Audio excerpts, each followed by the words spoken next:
Good day, folks. This is lecture 18, and today we want to talk about developments in Anglo-Saxon philosophy during late 19th, 20th century up to the present time. Last day we spoke about the continentals, and we recognized that the continentals had turned to phenomenological thinking. In fact, their leading thinkers had turned to phenomenology as the most effective mode of philosophizing. And that essentially was a turn in one.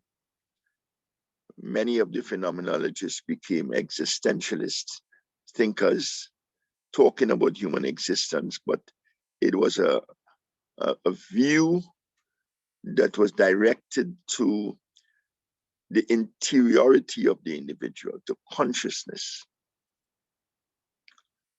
With respect to the Anglo-Saxon tradition, as we have indicated earlier when we were dealing with empiricism, the Anglo-Saxons are always much more concerned with the external world.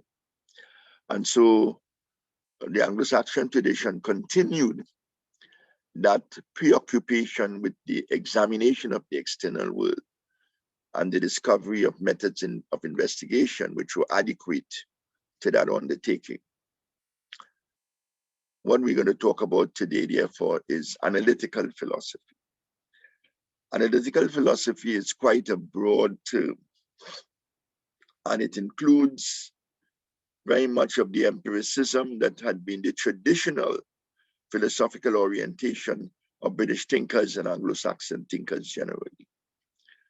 Now it developed into what was called logical empiricism. Clearly a marriage of logic and the scientific method, empiricism being clearly oriented to the scientific method. Logical positivism is also another term that was used to define that particular philosophical position. But included and connected with that was a very interesting linguistic turn in Anglo-Saxon philosophy, an increasing concern about the nature of language and the effect that language has in mediating consciousness, in mediating the interaction between consciousness and the objective world of reality. So the linguistic turn, and we will end the discussion discussing essentially linguistic philosophy. These are all, to a large extent, subsets of a larger pattern of philosophical investigation that has been referred to as analytical philosophy. So whereas the Europeans were engaged in a phenomenological investigation, the nature of thought and consciousness, the Anglo-Saxons were engaged in developing a very scientific kind of philosophical methodology that depended to a large extent on empirical validation of external truths, logical empiricism, logical positivism, and also serious examination of the linguistic turn in philosophy. Now, very often, the development of analytical philosophy is traced back to a philosopher who lived in the 19th century, well, 19th and 20th century, was born in the mid-19th century, and that's Gottlob Frege. Gottlob Frege. Now, a lot of these philosophers were really, in fact, they began their academic careers as mathematicians. And he was also a mathematician and logician. Now, there was that dimension in philosophical investigation and development is something that I have deliberately not paid attention to. Not only is it fairly recondite, but very often an understanding of mathematics and a familiarity with mathematical symbolization is required to examine and investigate and understand and follow the developments that took place in the area of logic and mathematics. My concentration is much more on thought, and therefore I have neglected the area of mathematical developments in mathematical theory and in logical theory. But Frege was primarily a logician and mathematician, right? But he's also considered to be one of the fathers of analytical philosophy.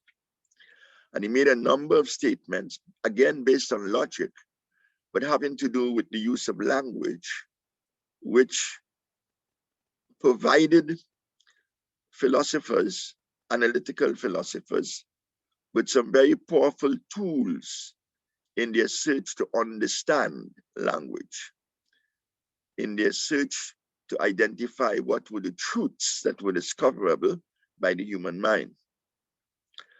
And a number of the things he spoke about were things like the difference between sense and reference, or the difference between denotation and connotation. These became tools not only for philosophical investigation, but they became tools that were used also by analysts of language, and in fact, very often in the area of literary criticism, in order to explain and clarify and establish the meaning of texts, verbal texts.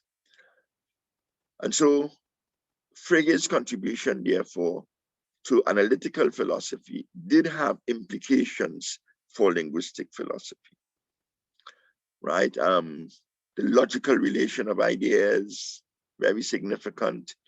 The difference between denotation and connotation. Denotation refers primarily to the actual meaning, not only of terms and of words, but of propositions. And the connotation very often has to do with the implications, right? What are the implications?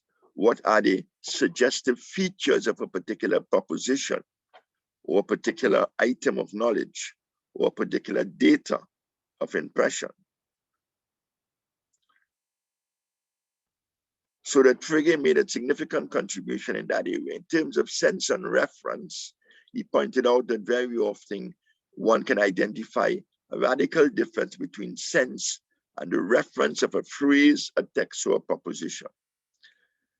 Sometimes the sense of something may be identical, but the reference is very different.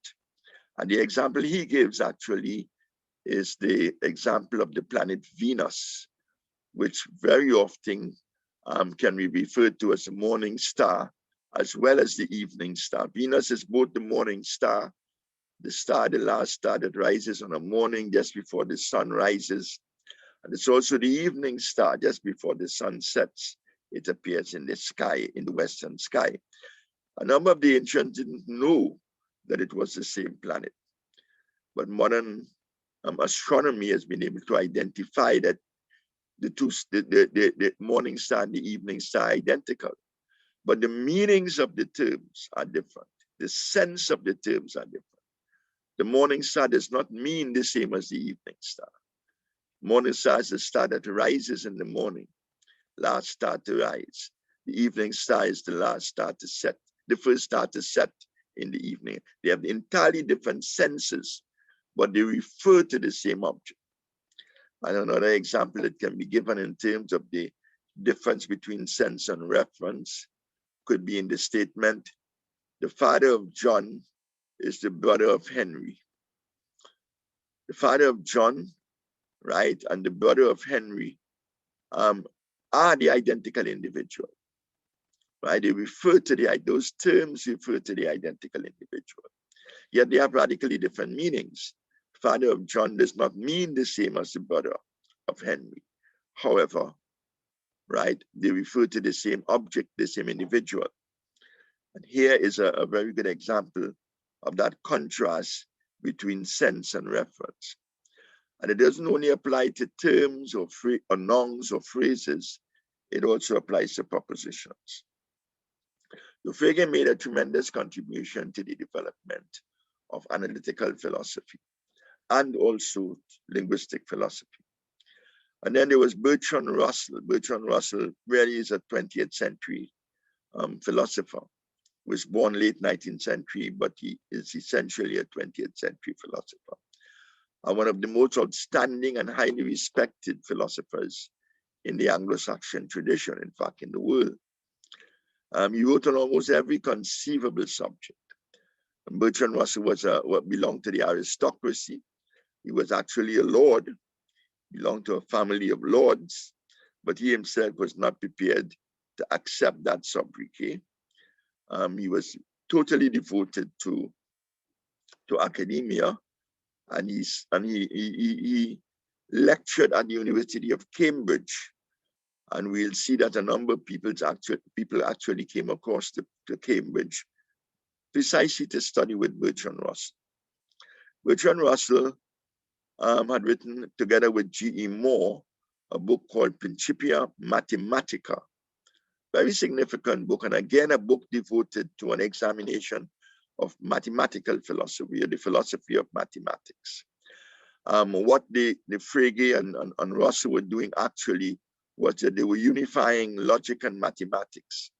And I think that those of you who are familiar with symbolic logic would understand what I'm talking about, the notion of truth tables and so on, right? Notions that concepts in or systems in mathematical theory, in which that compromise or that unification or that synthesis takes place between mathematics on the one hand and logic on the other. But he had also come up with a philosophy referred very often to as logical atomism. And that has to do again with the examination of texts and the search for truth and understanding. How can you establish the truth of something? Most propositions and statements tend to be quite complex, and sometimes even a single term can be radically complex. And what Russell was saying in the philosophy of logical atomism is that we have got to break up propositions if we have to understand them. We've got to first break them up into logical elements, into atomic elements, sorry.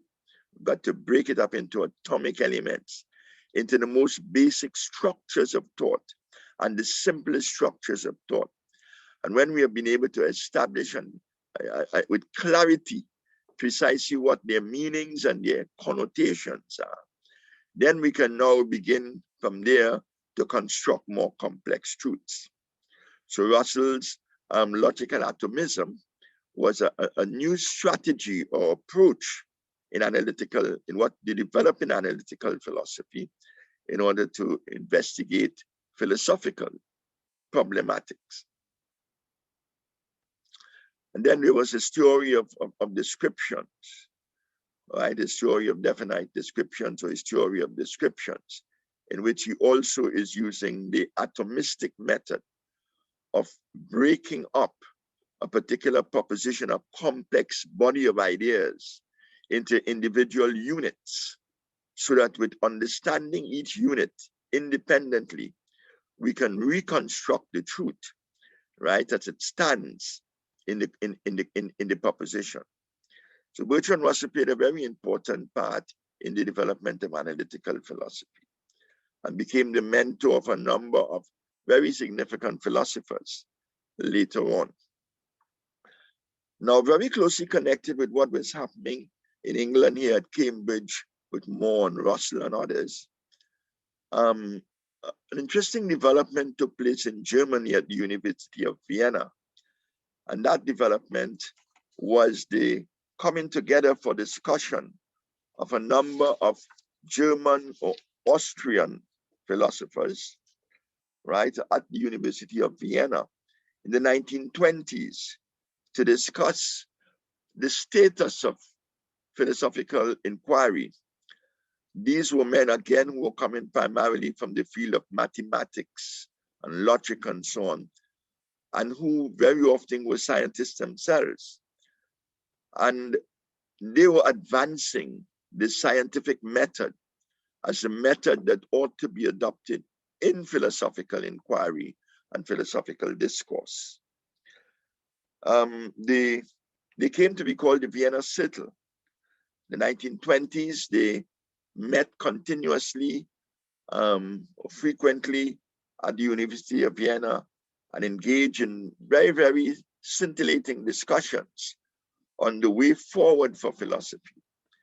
And unlike many of their German counterparts who were pursuing the phenomenological and the existential methodologies of philosophical investigation, they were now very much like the Anglo-Saxons, advancing a very scientific approach to philosophy that required examination, observation, keen observation, and analysis if you had to establish the truths of any statement or any proposition.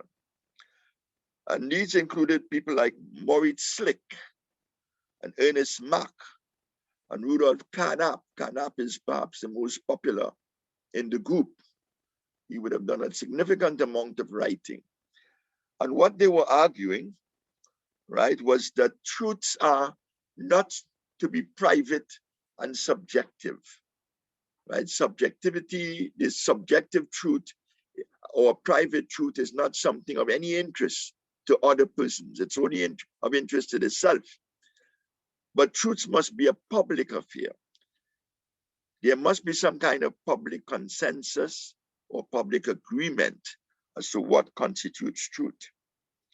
They were empiricists, and they recognized the place of a priori as well as a posteriori truths, right? The truths of logic, which would have been a priori truths, as well as the truths of mathematics and the truths of physics and the natural sciences, which would be a posteriori truths. We discussed those two classifications of truth in earlier discussions when we were talking about Leibniz and Spinoza and Kant and so on. And they recognized, because they were the ones who were largely responsible for the development of logical empiricism and logical positivism. Now, they enunciated what was called the principle of verification as the central principle in determining the meaningfulness of a proposition. That is very significant. Right? What they were saying was that if you, first of all, when you are examining a proposition, you have to determine whether it is a worthwhile proposition, whether it is a proposition that you can examine. And what that did was that it really led to a repudiation of all metaphysical propositions, because there was no methodology of verifying or validating those propositions. Logical empiricism had really thrown metaphysics through the door, and therefore one can really sort of understand the tension that existed between logical positivists on the one hand and existentialists and phenomenological thinkers on the other, right? The principle, unless that statement can be validated or verified in a fairly scientific manner, then that statement was a meaningless statement. And so any statement, say about God or about the transcendent, right, or about some horizon beyond the horizon of the natural sciences or the historical and social sciences, would have been a proposition that was meaningless and therefore not deserving any kind of philosophical attention. So one had to validate the proposition, meaningfulness, on the basis of the principle of verification. Unless it could be verified, it was not acceptable. Right? And that notion of verification became central, so that in a way, philosophy was really confined to a much narrow area, right, of investigation. It became, it narrowed the sphere or the horizon of philosophical inquiry and philosophical discourse. That philosophy is closely associated with things like operationalism. In other words, if you can't determine the operations necessary to establish the validity of a statement, then that statement is meaningless. It also is in reference, it also seems to relate to to the whole psychology of behaviorism. We did not examine that very interesting debate between the behaviorists and the cognitivists in the area of psychology. It has philosophical implications, but it's much more a psychological issue. Cognitivists always felt the truths, right? The truths of the mind. They exist in terms of ideas. Very often, the cognitivists tend to be idealists. Not always, but very often they tend to be idealists. And they believe that what determines the truth of a statement is its logical coherence and logical validity. And it really is the truth of the mind. It very often takes a very abstract form. Behaviorists rejected that notion. And behaviorists felt that unless there were overt, observable behaviors, one could not determine the nature of a particular consciousness. This may be debatable, but I think that the fundamental difference between, say, a Paul and a James in the New Testament essentially was the difference between cognitivism and behaviorism. But that they were not necessarily in conflict, but they were approaching truth from two radically different angles. And whereas Paul was talking about justification by faith, which is something that is not examinable by external methods of observation, right? He talked about justification by faith, salvation through grace. What on earth is grace? You can't examine that. What James was saying, no, it has to be examinable.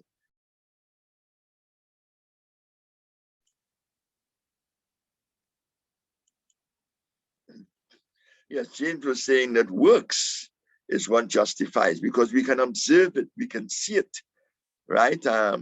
It takes the form of particular behaviors. I think this is about the best example that I can give for the difference between behaviorism and cognitivism. And essentially, the logical positive were on the side of the behaviorists, and the whole psychology of behaviorism was bolstered by, right, this logical positivist or logical empiricist approach in philosophy. Another very significant thinker in this regard, right, is A.J. Ayer. He wrote a very beautiful text called Language, Truth, and Logic. And Ayer himself, talked about the meaninglessness of a statement, the fact that very often statements make no sense, and they make no sense precisely because they cannot be validated or verified. Karl Popper also belonged to that school, but he came up with a different conclusion, and that was not the verification principle, but the falsification principle.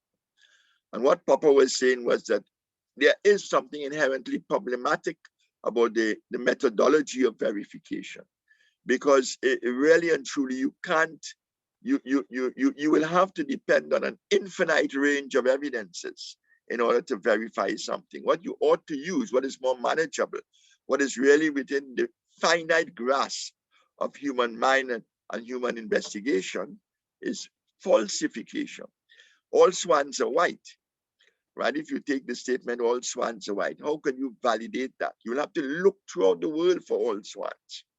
And even when you found the very last swan, you're not sure that there aren't other swans that exist, and perhaps in other planets, there may be swans that are white. He says, no, what you have to do is to falsify the statement. So you're not looking for white swans, you're looking for a black swan, a swan of a different color. And once you find one, then you have destroyed the proposition, you have undermined the proposition. It's no longer a valid proposition when it's stated as a universal. You can't therefore say all swans are white. You'll have to conclude that some swans are white, but they're swans of a different color. So Ayer's book made a tremendous contribution to the popularization of logical atomism. With respect to the linguistic turn in philosophy, that is attributed to primarily a thinker, an Austrian, but one who was attracted to the work that Bertrand Russell was doing at Cambridge and came across to Cambridge as a young man to study under Russell. And his name is Ludwig Wittgenstein. He was Austrian, belonged to a very wealthy family like Russell himself in Austria. They were German Jews or Austrian Jews, and he came across to study with Bertrand Russell. And he is very often regarded as the greatest philosopher of the 20th century within the Anglo-Saxon tradition. And the last day I spoke about Martin Heidegger. Martin Heidegger is considered to be the greatest philosopher of the 20th century in the European tradition, phenomenological tradition. But in the Anglo-Saxon tradition of analytical philosophy, Ludwig Wittgenstein is considered to be the greatest philosopher. And Ludwig Wittgenstein did something that I can't remember anybody else doing. I suppose you'll have to go back to Plato and some of the writings of Plato to find anything that corresponds to what Ludwig Wittgenstein did. He came up with a theory of language or linguistic philosophy in a book that he published very early in his career called the Tractatus Logico-Philosophicus. And then later in his career, he published another book, but actually I understand he didn't publish that book. It was posthumously published by his students, in which, in a way, he repudiated almost all that he had said in the first book. And both books had a powerful influence on the development of linguistic philosophy and analytical philosophy during the 20th century. And both books really provided a lot of material, right, for philosophical analysis, philosophical investigation. In the the Tractatus Logico-Philosophicus, what he was arguing was that the propositions of language are pictures of reality. In other words, language does give us an avenue to reality. It points to reality, right? And if you want to understand reality, language reflects that reality. And he's saying when you look at the logic of grammar and syntax, right, that in itself gives you an idea as to how reality is constructed. And you can examine any particular sentence and you get a clear picture of what he is saying. In fact, there are clearly indications that in a way he was going back to Aristotle, because Aristotle had made similar statements, right? When you look at the structure of a sentence is constructed with a subject, a verb, and a predicate. A subject is the person acting, the verb is the action performed, and the predicate is the external reality upon which an action is performed. And that defines to a large extent the structure of reality. In reality, we have human beings who are alive, right, who are at work, engaged in tasks and undertakings and making decisions. And those decisions do affect the world around them, both the world of other human beings and the world of objects, physical objects. And so language itself provides us with a picture of reality, a model of reality. The structure of relationships in the objective world are therefore reflected in the syntactic relations of the sentence, within the sentence. The way in which the words relate to each other in the sentence syntactically, syntax is a clue to meaning, and also lexically in terms of the actual meaning of the words, right? So that is a very important point that he makes in the Tractatus. But he goes on to point out, very much like the other analytical philosophers here of the Vienna school, that language that we are using is a language that gives us really a fairly limited view of the reality which exists out there. And there are certain things that language can do, and there are certain things that language cannot do.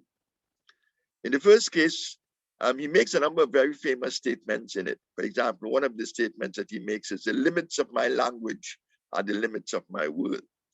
And what he's saying in that statement is that which I cannot talk about is outside of the world, right? My mental world, my world picture or my worldview, it's totally outside of that world because I cannot access it through language. If I do not have a language to articulate a certain reality, then that reality it really does not belong to my will. It's non-existent. And that is also a statement that seems to have a devastating effect on the activity of metaphysical inquiry, right? It throws metaphysics through the window, right? If the limits of my language are the limits of my world, then there are a number of things that I cannot speak of. In fact, the whole dichotomy of fact and value again becomes problematic. And in the Wittgensteinian system, as I articulated in the Tractatus, there is no way in which I can speak about ethics or I can speak about aesthetics.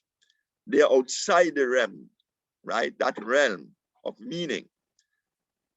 The world of values, right? The world of axiology is something that cannot be articulated. It's beyond the limits of language. The limits of my language, therefore, are the limits of my world. And he says, what I cannot speak about, anything that I cannot speak about, I must pass over in silence. Another famous statement, I think that's it. The seventh proposition, the final proposition of the document, the Tractatus. What I cannot speak about, I must pass over in silence. And he's very much prepared to pass over all issues of ethics and issues of religion and issues of aesthetics, which is, as far as he's concerned, beyond the reach of philosophical investigation. Well, that's a very powerful, right, and a very devastating blow that is enacted on all metaphysical thinking, on all religious writing, on all theological systems, and so on. What he is saying is that meaning must be limited to the expressible, to that which is articulable. Later on, when the philosophical investigations were published by his students after his death, that led to another radical change in the understanding of language, an extremely radical change in the understanding of language. And what he was saying here was that the language that I use reflects forms of life. It is a reflection of a form of life, and it gives validity to that form of life. Now, what are the various forms of life that he's talking about? He talks about language games. He says that language behaves like a game, and that the relationships between words are very often like the relationships between games. I think he uses a very appropriate metaphor to define how language behaves. If you examine a game, for example, a game, there are a range of games that people are involved in. Football is a game, cricket is a game, chess is a game, right? There are a number of games which people play, but what are the connections between those games? In some instances, the only connection may be the use of a ball. At cricket and football, the only connection you have between cricket and football is that they both use a ball, not the same ball in any case, but they are very, very different. They have family resemblances. Games have family resemblances. A game of chess has no ball in it, right? But the only similarity between a game of chess and a game of football is that you have one side opposing another, one individual opposing another, corresponding to one team opposing another. There's rivalry, there could be hostility, there's contention between the practitioners. But those family resemblances are what links words together. Language behaves like that. Words, when you look at their lexical meaning, have family resemblances. And those family resemblances, right, that is characteristic of language, means that meanings can really be extended to sometimes beyond the point of actual verification.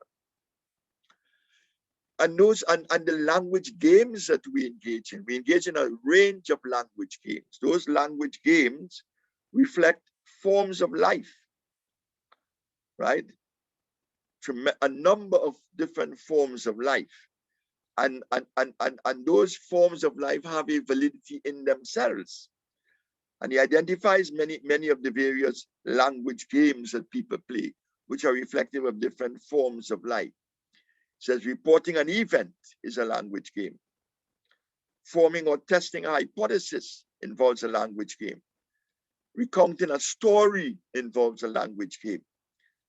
Uttering a prayer involves a language game. Making a joke involves a language game. Asking questions, cursing someone, greeting another person. All these are language games with their own peculiarities, with their own terminologies. They have their own linguistic structures, right? Prayer is a very good example for example, right? One that we'll all be familiar with. When someone is praying, you know that there's a certain structure to the prayer, that there's a certain terminology that is used. God is addressed. If it's a monotheistic religion, some God will be addressed. If a polytheistic religion, some God will be addressed. So that the God is addressed, the God is praised, right? And he's thanked for the mercies and the blessings that the individual has been the recipient of in the past. And then there may be a petition to that God for more mercies and blessings, or for the resolution of problems that that individual faces. The prayer has a given linguistic and syntactic structure and logical structure. And that is very different than if we are with some friends giving a joke. Giving a joke would have a radically different structure. Right? We may take a concept and we may look for the absurd elements in that concept in order to articulate it in a dramatic manner so that you can evoke laughter. Right? So all of these language games are language games that we play in life. And those language games reveal not only the complexity of life, but the different forms of life that the individual is a participant of. And that notion of language games, that notion radically altered, right? What he was saying was that language, in fact, what was implied in the concept of language games is that language is not a model of reality, as he had argued in the Tractatus. It does not reflect the structure of the objective or the external world that is before us. It is a purely private matter, right? And what is the reality there is a reality that is consistent and that it consists in the particular form of life that I'm actually pursuing at any given moment.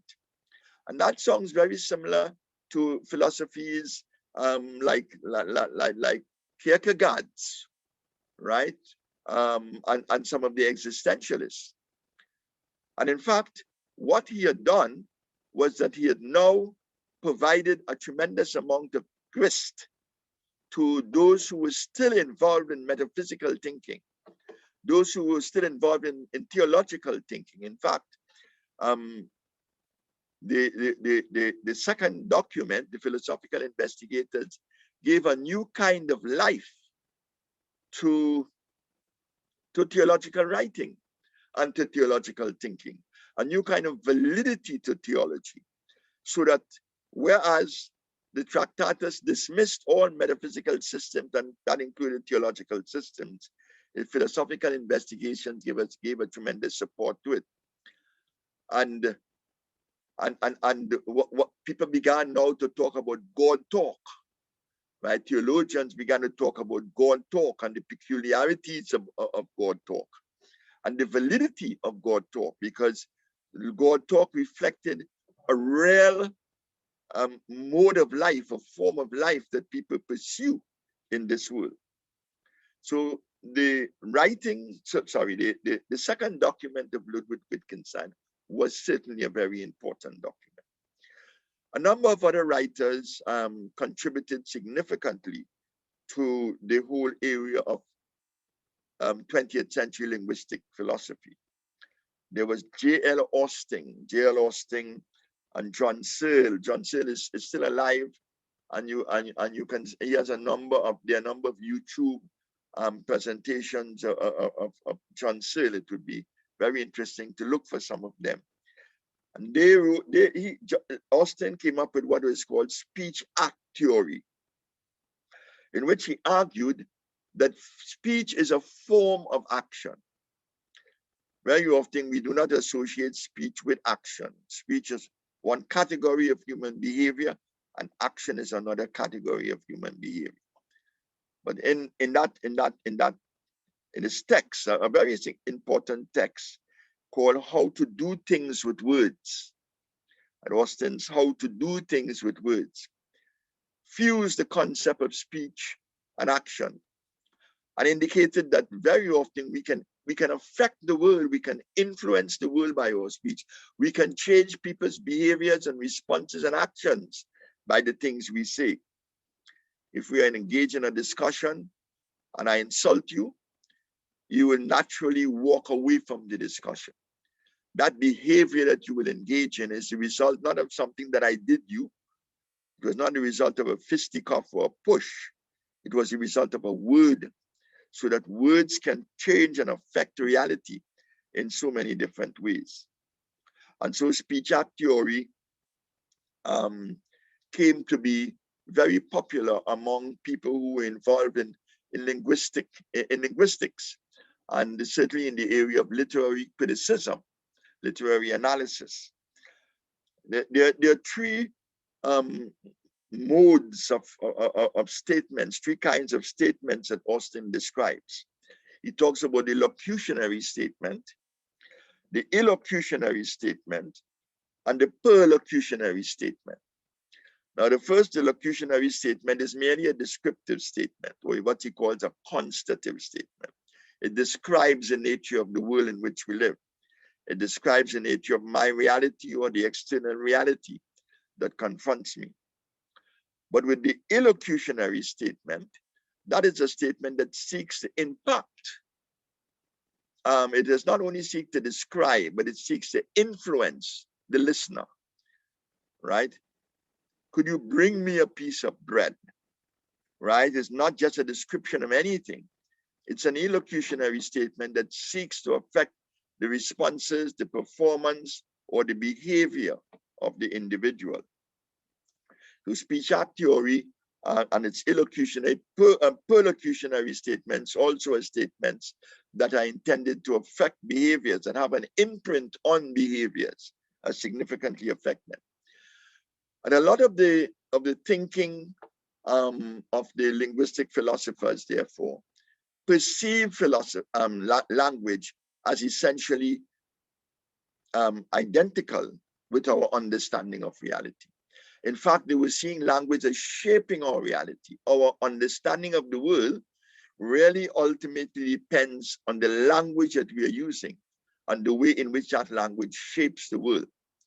There's a famous Sapir-Whorf hypothesis. They themselves were not philosophers, but they were linguists, right? And that philosophy is one in which they're saying that if I use a particular language, then it gives me a particular view of the world. We have seen that all through history, right? For example, it's very significant that the writers of the Bible use Greek instead of Aramaic, although the original writers, as far as we believe, the apostles who were the original writers, as far as we know or believe, right, spoke Aramaic. Christ himself spoke Aramaic. But Greek gave the writers a greater range, a greater flexibility in the expression of these new theological ideas. And therefore Greek was chosen. It was felt that Latin could not do it, even though the Romans ruled at the time of Christ and at the time of the writing of the apostles, and even though Latin was available, but Greek was felt to provide one with the range of terms. And very often that's why when people are preaching, they make reference to the original Greek word, because very often there is far more complexity, far greater range, far greater flexibility in Greek terminology, even up to the present time.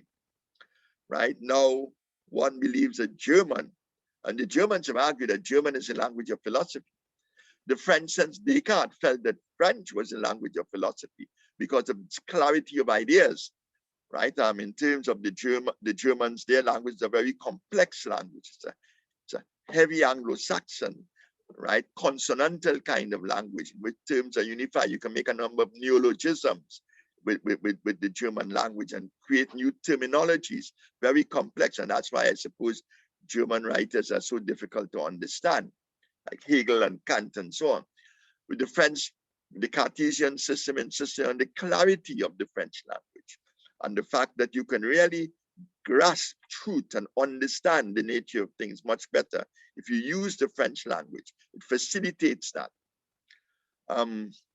So English now has become the dominant language in the world. And again, because of what one considers to be its greater flexibility and so on.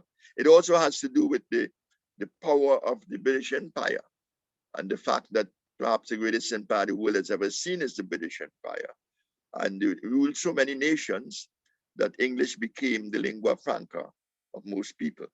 But that relationship between language and reality, the way in which we conceptualize reality, that relationship is an extremely important relationship. And why it's so very important is because when we come to the postmodern philosophers, we'll see how the postmodern philosophers responded to that. Right? The language philosophers are responding to it in a fairly positive manner. Right? If you master language, then you have a much broader view of reality. There are concepts that you can capture. You increase your vocabulary, for example. There are concepts that you can capture, which you cannot capture if your lexicon is far more limited, if the range of words you know is far more limited. We grow and develop. And as we go and develop our language, our knowledge of language, our knowledge of words increases. And so our mind goes, our consciousness expands, our worldview becomes far more sophisticated. So that central role of language in the formation of truth, in mediating truth, in actually establishing the elements of truth, right? That became very characteristic of the linguistic philosophers.